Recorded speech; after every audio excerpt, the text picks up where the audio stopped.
Now from the HS Game Time studios, it's Pep Fernandez and the You Pick'em Show. And it's the best reason to love Mondays around here because it is the You Pick'em contest show. I'm Pep Fernandez. We've got EPJ and Prep Dog in the house to break down some of these matchups. We've got 25 games on the slate this week, including our tiebreaker game, which is a great rivalry matchup. We'll get to that in a little bit later. And just a reminder, HS Game Time Live will go on the air at 10:30 this Friday, so mark your social calendars accordingly, 10:30. So most everyone will be home from their high school football games and get on the computer and check that all the highlights and analysis and scores from across the inland area. Now, week 3 saw a majority of the fans having a really good week. In fact, there were only 3 games where a majority of the fans got it wrong. Let's take a look at those games because they are bracket busters, if you want to call them that. 87% of the fans, they picked Norco last week against Upland. As we saw that, Upland thrashed Norco by final score of 54-27. So a lot of people had that one, and it went the other way. Hemet losing to Paris. 74% of the fans went with Hemet over Paris for good reason. Paris hadn't beaten them since 2002. But on Friday, the Panthers, they whipped the Bulldogs 36-21. That was a rivalry game as well. 82% of the fans picked Arlington on the road to beat La Quinta, but the Blackhawks were winless coming in, but they found a way to beat Arlington by a score of 15-6. We also had a game that ended in a tie between Harupa Valley and Ontario Christian, so we just threw that one out. So don't worry about the tie. I think there was actually several ties, but one pick'em tie that we used in our contest. Now, there were 2 games that were very close that could have went either way. 52% of the fans, they liked Carter against Lakeside, and they held on 14-7. That was a close game. Lakeside maybe our best winless team. They're 0-4 on the season, but still pretty good despite not having a win yet. And 51% of the fans liked Eisenhower to beat Arroyo Valley, and the Eagles won that one 21-14. And one other note, we did have one score wrong in the Vista Murrieta game against Los Osos. Vista Murrieta did win that one 30-21, the final score. However, it didn't change much in the results as far as the pick'em contest was concerned. So here's a look at our Week 3 winners. Nathaniel Stevenson Jr. of West Covina. Some West Covina viewers out there. That's good to see. He went 23-2 in Week 3. That's very impressive. Overall, Kamish, 24, is leading the contest with an impressive 72 correct answers. And our own Miriam Swanson leading the HS Game Time staff right now. She has 71 of those games correct. That's pretty good. Interesting note, though, 2 of the top 6 are actually the ladies in our contest right now. Only 8% of the players in the entire contest are women. Coug Mom, 24, is the other top lady in the contest. She has 71 correct, which is far better than what I'm doing. I don't even know where I'm at right now, but it's not 71. Now let's get to the games right now. We've got EPJ and Prep Dog standing by to take a look at how they see the games breaking down this Friday in week number 4, as well as how the fans are voting so far at hsgametime.pe.com. Okay, fellas, we're going to start with the Big 8 League. Big 8 contest getting underway this Friday. Santiago and King, and not really a close one in this one so far. 97% going with Santiago against King. Norco, they're going to visit Roosevelt's, and maybe it's just because the fans haven't voted on that. Yeah, I see as the EPJ kind of cocks his head to one side. 97% going with Roosevelt. We did see Norco lose to Upland, but I wouldn't carry a whole lot of weight in that one. And also in the Big 8, North at Corona.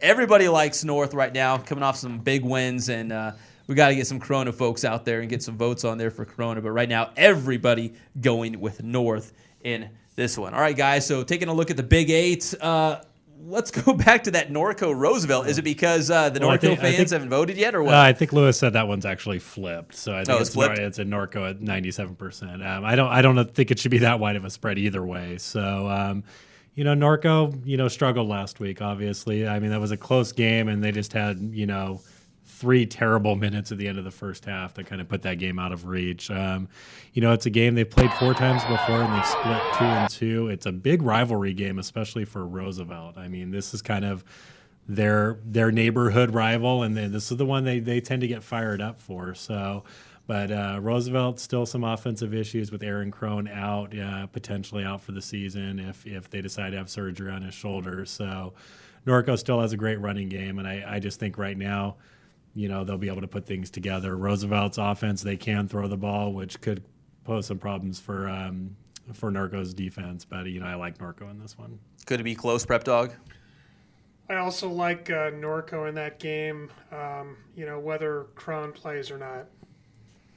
All right, so there it is, the Big Eight, and Centennial plays Riverside Poly at Ramona Thursday night. That's non-league, but we'll have those highlights on our website, hsgametime.pe.com. That's a Thursday night game, so it's not included in our You Pick 'em contest. All right, moving on to the Inland Valley League. Let's start with undefeated La Sierra taking on winless Canyon Springs. And right now, the fans going with La Sierra, and for good reason in this one, 90%. Canyon Springs checking in at number 9. Valley View at Arlington. This could be an interesting matchup. We'll revisit this in just a second. Right now, it's pretty close. 51-48 going with Arlington, so this one could go either way. Valley View opened up in Inland Valley League play last week with a 28-0 win over Canyon Springs. Arlington has played 3 close games. I've seen them a couple times. They have looked good, even though they lost to La Quinta last week. Rancho Verde, Moreno Valley, the Rancho Verde getting all the votes so far, 100%. Moreno Valley, anyone out there watching, if you're from that area, give them a vote. Let's make this a little bit closer. And Ramona at Vista Del Lago, that's the other matchup we're looking at. Ramona, 81%, Vista Del Lago, 16. All right, so Inland Valley League games. Valley View at Arlington. Could that be the most interesting matchup we see this Friday in terms of the Inland Valley? Prep Dog.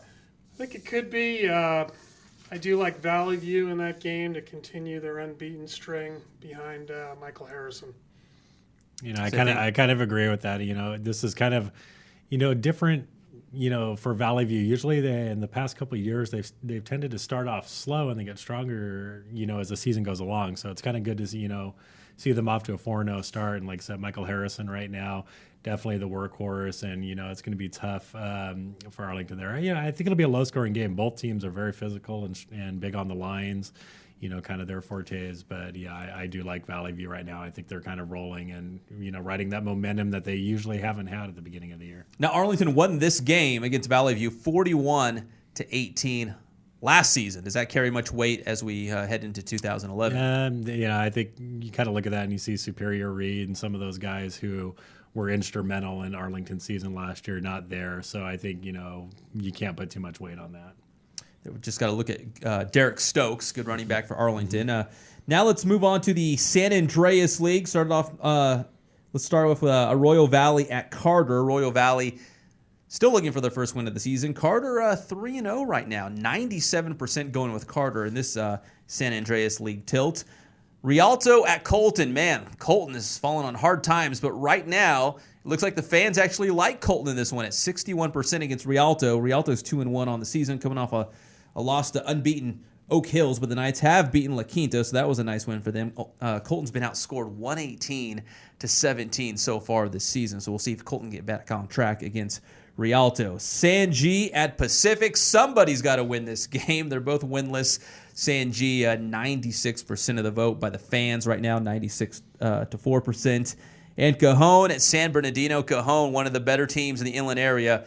No doubt so far, 100% of the fans going with the Cowboys against San Bernardino in this San Andreas League tilt. Let's go back to Rialto Colton. Is this the week that Colton, a defending champion, actually gets a win?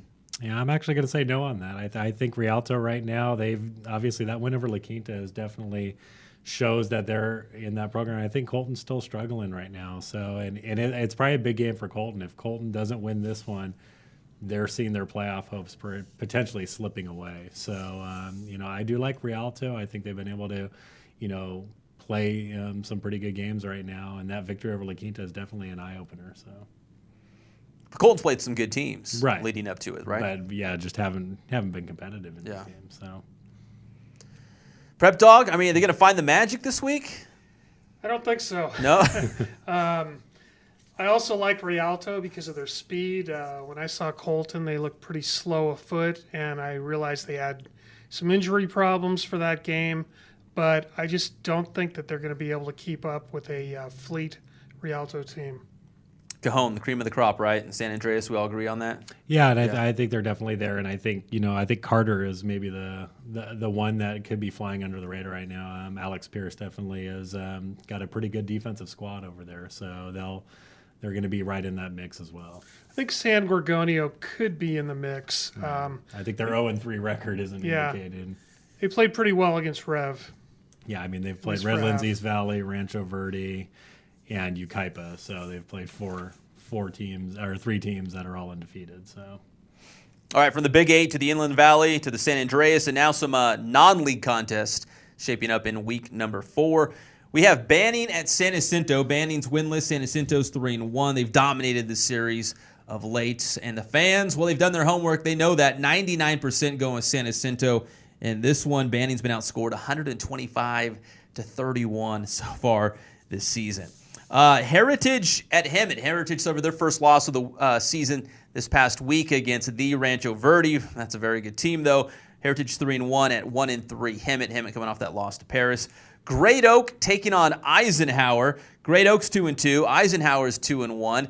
Split right down the middle right now. Great Oak and Eisenhower at 50%. So maybe this game could be close, go either way. And how about Ukaipa and Beaumont? We'll check in on one more. Ukaipa and Beaumont. Ukaipa, the T-Birds, off to a 4-0 start. And they've averaged 44 points per game. Beaumont's coming off the bye. Ukaipa won this game last year by a final score of 26-7. So the fans going with Ukaipa in this one, 86%. Ukaipa 4-0. Are they for real? Prep Dog, I know they're going to have some tough contests in the CBL coming up with obviously Rev and maybe even Redlands down the road. But Ukaipa's 4-0. They will probably likely be 5-0 after this week. What do you think about Ukaipa? I think Ukaipa is definitely for real. I've looked at their schedule and delved into the history a little bit. They haven't started 4-0 since 1997. And I think that with Beaumont and Eisenhower and Fontana coming up, they have a real chance to start 7-0, maybe even 9-0 going into their final game against Rev. All right, Prep Dog, let's go back to that Great Oak Eisenhower game. It was split right down the middle, 50%, 50%. Is it going to be that close on Friday, or the fans still need to cast their votes to sway it one way or the other? Yeah, I don't think it's going to be that close. I kind of like Great Oak in this one. They're 2-2. They've played a pretty good schedule out there coming off. While Vista isn't the San Diego section powerhouse that it once was,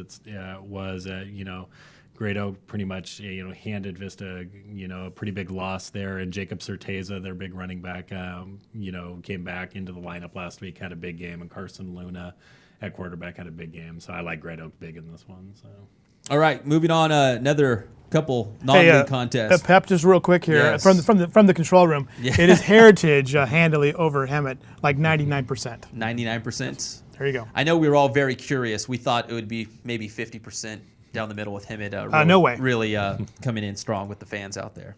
So they still can, though. There's still time to vote. You have until Friday at 5 o'clock to cast your vote. So all those fine folks in Hemet, cast your vote, make it close with Heritage, at least online, maybe not on the field. Norte Vista taking on West Valley, another non-league contest. This was close last year, 38-35. Norte Vista won this one. West Valley still searching for their first win of the season, and the fans like Norte Vista in that game at 75%. Paloma Valley taking on Temecula Valley. Temecula Valley checking in with 80% from the fans so far in this one. Paloma Valley defeated visiting Cathedral City, while Temecula Valley lost at Elsinore. And Patriot at Lakeside. Lakeside, as we mentioned, might be our best winless team. They're 0-4 this season. Still looking for their first win. Patriot, though, getting most of the votes at this point for Week 4, 81% from the fans. And Paris at Citrus Hill. Maybe the game of the week in week number 4. Citrus Hill won this game 40-0 last year, but this time around, Paris, are they turning some heads, EPJ? Is Paris for real? I think they're definitely doing some good things over there. I don't think they're quite in this, group with Citrus Hill. Citrus Hill is probably a top 15 team in the area. And, I just think right now that they're still way behind, but they are definitely making positive steps. But I think Citrus Hill with Davion Payne, Trevor Hodge, and, some of those big-time playmakers on offense and some great defensive players like Darnell Murray, they win big in this one. Yeah, Davion Payne, is he going to have a big game on Friday? Prep Dog and Paris, they're 3-0, but did they kind of come back to reality a little bit against Citrus Hill? I think so.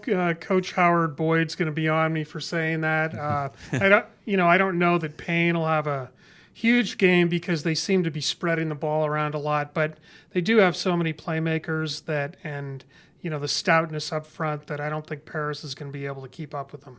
It's 42 zip last year. Closer this year?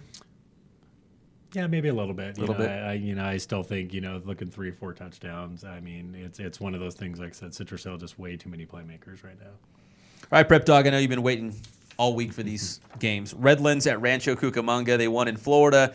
They came back. They've lost 3 straight, but they've played some pretty good teams. Another really good team this Friday against on the road at Rancho Cucamonga. And the Terriers with only 6% of the vote so far. And the other game involving a Redlands area school, Redlands East Valley, the top-ranked team in the HSGT poll right now. They're 3-0. They're taking on Chino Hills. Chino Hills won this game 14-3 at the University of Redlands last season. Right now, the fine folks in the Rev area, 69% going with the Wildcats. So, Prep Dog, 2 things. Does Redlands get back on the winning track against a very good Rancho Cucamonga team on the road? And does Rev stay undefeated? I don't think Redlands is going to get on track this week. They haven't shown a lot of life since that opening win in Florida, and this week is a pretty tough task against a great Rancho Cucamonga team. And then Rev with Chino Hills, I like that to be a close game, and Rev has shown a tendency to win close games under Kurt Bruick. EPJ, I mean, Rev's defense, is that going to be the difference? I mean, they gave up no points for the first 2 games, and I think it was only a dozen last week. So, I mean, I kind of look at, I think both teams this year, the Forte's defense is kind of like last year. It's going to be a close game. If, Rev, hopefully for their case, is not overlooking Chino Hills, they shouldn't do that because Chino Hills is obviously a great program. They obviously have the big game next week against Mission Viejo. So there's a potential to maybe be looking ahead to, that possibility of a game. But, kind of as John said, Rev does show that tendency to win close games. And I think that, that will pull through again here. Now, we talked about this with Centennial before the season began, that every game counts, kind of like a college football BCS situation, that if you lose one game, you're kind of on the outside looking in in terms of the state bowl picture. So does Rev. I mean, like you said, Mission Viejo looming. I mean, they don't want to stub their toe right on Chino Hills, which is also a very good team. Yeah, and Rev's got a long way to go in terms, they're not even in the top 20 in Cal High Sports, Division I in the state in the South. So, I mean, any loss for them totally ends any chance at a bowl bid. So they can't, a victory over Mission Viejo would be big, but if they lose this week, it doesn't matter. All right, a couple more non-league contests to get to. Tockwitz and Rubidoux. Tockwitz is 0-4 on the season. Rubidoux off to a 3-1 start right now. The fans, they love Rubidoux. 84% right now to Tockwitz, just 16%. Palm Springs, 29 Palms, a battle of unbeatens. Both teams 4-0. Both teams ranked in their CIF Southern Section divisions. Palm Springs, number 3 in the Central Division. 29 Palms, 4th in the East Valley Division. Palm Springs won this game 60-6 last year, and the fans are going with them again this year, 96% like Palm Springs in this one. And Fontana at Bloomington, faux high, 0-3. Bloomington getting 93% of the votes against the Steelers right now. Bloomington won this game last year 35-7. So let's touch on that one as faux high get their first win of the season. Prep Dog. As much as I like Coach Tim Pike, I've got to say no. Fontana they haven't shown a lot yet, and I think Bloomington has more talent. Fontana's got a little strength up front, but I don't think this is the year for the Steelers. And Prep Dog, EPJ, let me ask you about Rubidoux. Nice start for them, right? Do they keep it up? Yeah, I think they keep it up in this game. And, you look at their first game, losing to Yucca Valley. That was a close game, and they were out 5 starters in that game. And then Daniel Young, their big star, got hurt at halftime and didn't play the second half, which led to a kind of a lopsided score. Week by week, they've been adding those players back, and they're fully healthy. And the interesting thing is they had James McGregor, their quarterback, who is going to be in his 3rd year running their option offense, is coming off shoulder surgery in the offseason. He's still having trouble throwing the ball. They put in the Jalen Pontius has taken over at quarterback. They like what he's done so much that they've decided to move McGregor to a running back spot. So it just deepens that backfield. And I think their ground game is one of the best among, kind of those smaller schools out there. And I think they're just going to be running over a lot of teams. DeAndre Washington, Daniel Young, McGregor, these guys, they can pretty much put up 400 rushing yards a game out there. So, and I think they are going to take this and kind of roll past Hawkwoods in this one. Look out for Rubidoux. All right, one more game. This is the tiebreaker game where you actually pick the score. The Holy War, Aquinas, Notre Dame. Right now, the fans are going with Aquinas by a score of 25-19. Last year, as a reference, in 2010, Aquinas won this game 35-28. So Aquinas 25-19. Do both of you have Aquinas? And is 25-19 pretty much where you see this game shaking down? Prep Dog. I like the Falcons in this one, and 25-19 is a pretty good educated guess. I think Aquinas has a little more talent, and I think this is going to be a tough game for the Titans. I like Aquinas in this one as well. Maybe a little bit more, on the score on Aquinas' side. Kind of maybe looking about a 10-point win for Aquinas. I think they're just too many weapons on offense, and it's the third time they've been playing since they introduced the new Holy Shield as the kind of the trophy war. So they've split the games, but I think Aquinas, keeps possession of the shield this year. All right, 25-19, Aquinas, what the fans are saying right now. But you have until Friday, 5 o'clock. That's the last time you can make your votes or change your votes if you want to on our You Pick 'em contest. And if you haven't signed up, there's still plenty of time. Just go to hsgametime.pe.com, log on and register. Click on the 2011 high school football contest. Once you're on there, you'll see all the matchups for that week. You go on there, you pick the games, and of course, we have the tiebreaker game where we actually pick the score. So you've heard all the insider knowledge here from EPJ and Prep Dog to make your educated picks, and you still have time, as we mentioned, by this Friday, 5 o'clock, to make your picks, and then we'll announce the winners on our HS Game Time live show as well as here on the You Pick 'em show. For Prep Dog and EPJ and our director, Louis Amistoy, the cool guy in the back, I'm Pep Fernandez. We'll see you next time from the HS Game Time studios.